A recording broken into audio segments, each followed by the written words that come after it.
When I was growing up in the early 70s, I was about 10 years old, I think, I had a conversation with my grandmother. She was born sometime in the 1910s. I don't know exactly when, but she grew up in a very rural community in Kentucky. And she started talking about how cars started coming to her community and how that not everyone was pleased with the automobile. They would go up to someone in a car and say, get a horse, because they feared the automobile. They feared, or they were told stories, that the human blood would boil if you drove too fast in an automobile. Now, obviously, that was a mistaken belief, but the fear of new technology was very real.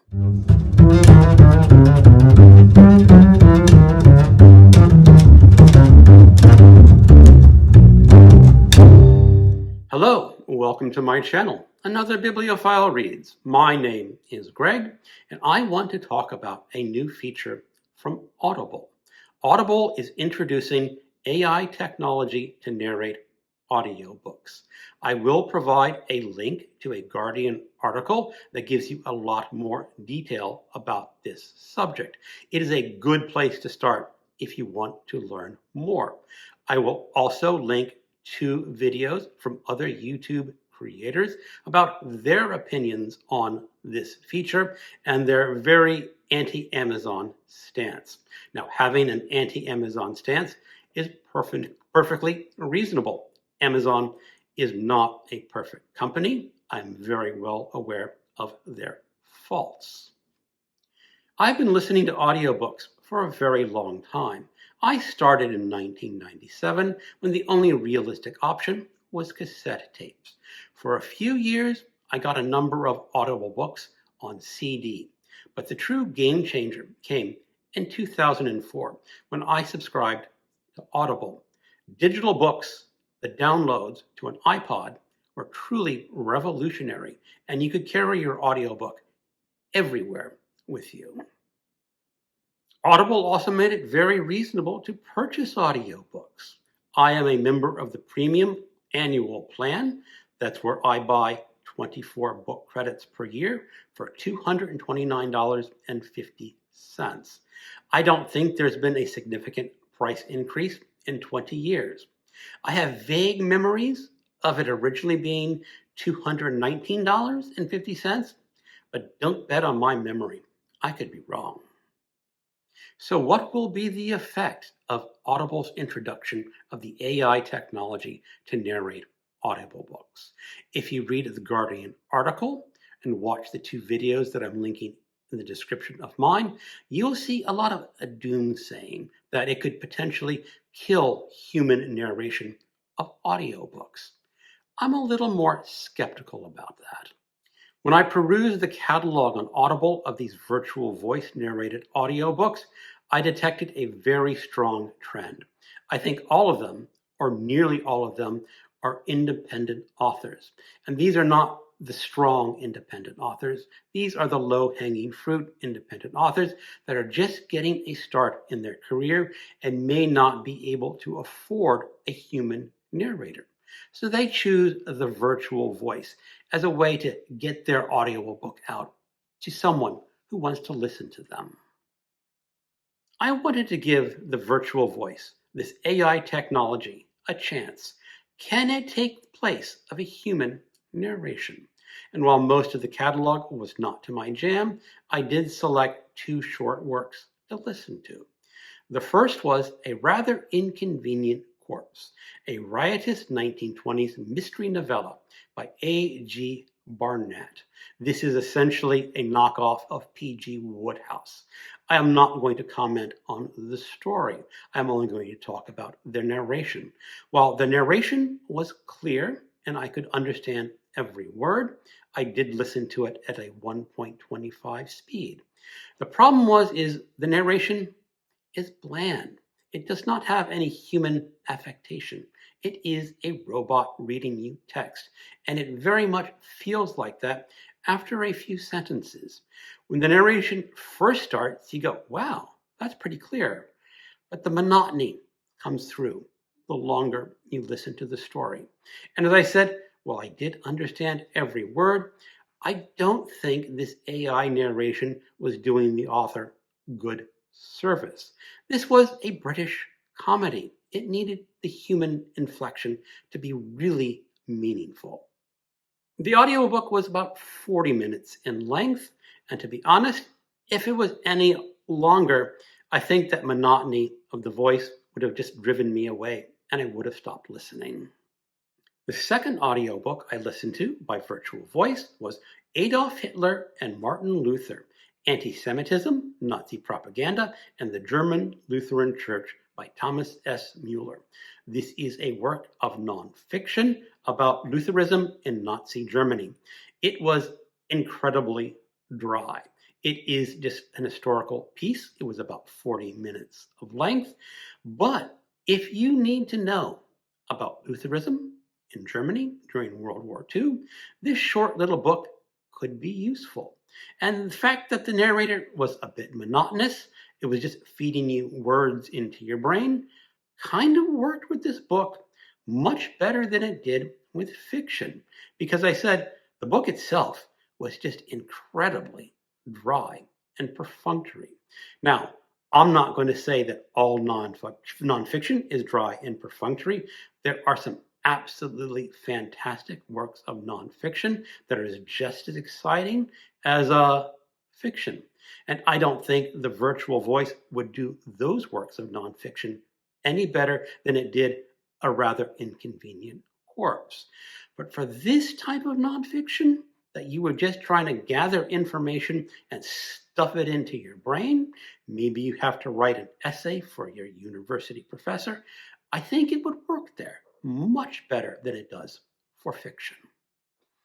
And that is the crux of the problem.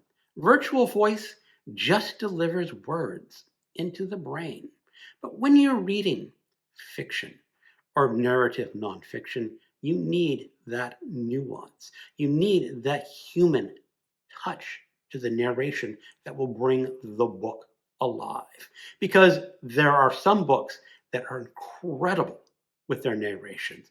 I'm going to list here my 3 favorite audiobook narrations, and that would be A Rage in Harlem by Chester Himes, narrated by Samuel L. Jackson. Yes, that movie star Samuel L. Jackson. And this is a mystery crime novel set in the 40s of Harlem. And Jackson just nails that narration perfectly because he can get that vernacular, that black talk down perfectly, that as a 60-year-old white man, it just will not resonate from the page to my brain. And he nails it. Another great narration is True Grit by Charles Portis, narrated by Donna Tartt. Yes, that Donna Tartt who wrote The Secret History and The Goldfinch. Donna Tartt explained in an introduction how she grew up loving True Grit. And again, her narration is just perfect for this book. I absolutely loved her narration. The third great audiobook I want to talk about is J.R. by William Gaddis, narrated by Nick Sullivan. You probably have not heard of Nick Sullivan before, but he did such a fantastic job narrating this book. J.R. was originally published in 1974 or 1975. It won the National Book Award. It is a satire on American business. It is 770 pages long. It is about 95% unattributed dialogue and has no chapter breaks. But Nick Sullivan can get into this book. He brings every character to life. And the best way to read this book, JR, is to have the text in front of your eyes and have Nick Sullivan narrating the story in your ears. It is a perfect immersive book because the book is extraordinarily complex. So complex that many readers can't get through it. But you can get through this great book while listening to the audiobook because Nick Sullivan is that good of a narrator. So what does this all mean?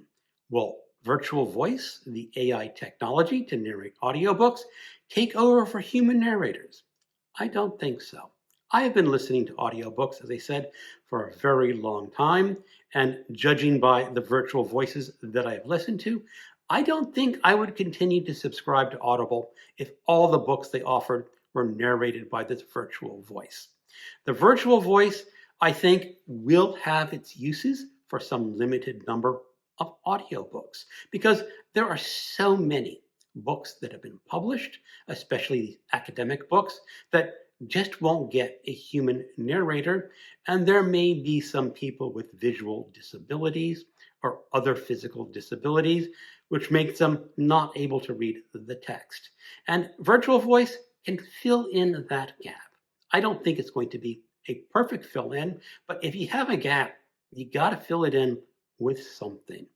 And for me, I'm sticking with the human narrators, at least for now. Maybe in a decade or two, the virtual voice will be so powerful you will not be able to distinguish between the human and the AI. But that is something for the future. Which brings me to AI in question. How are we going to deal with AI? I started this video talking about my grandmother growing up without cars and the fear that people feared when the automobile was introduced. A lot of that fear is coming to our society now, only it's not the automobile, it's AI. And how will we deal with it in the future? Do we completely ban it?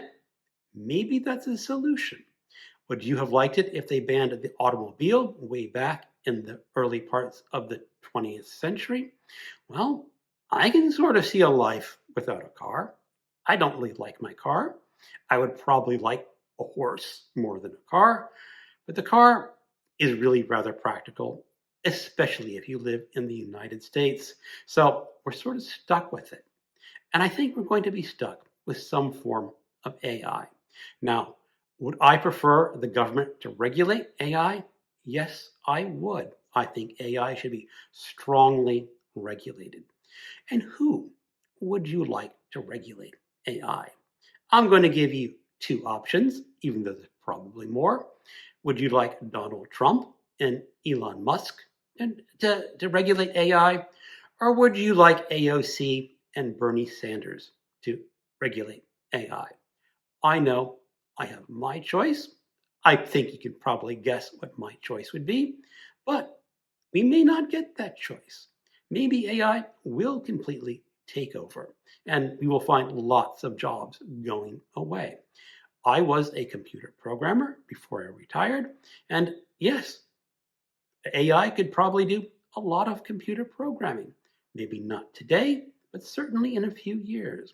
And there may be younger computer programmers who will see their jobs disappear with AI, much in the way that people fear that audiobook narrators will disappear. Well, that is something we do have to think about and how we're going to adjust to it. But anyway, those are my thoughts on Audible and AI and human narrators. Thank you so much for watching, and keep on reading or listening to audiobooks narrated by your favorite human.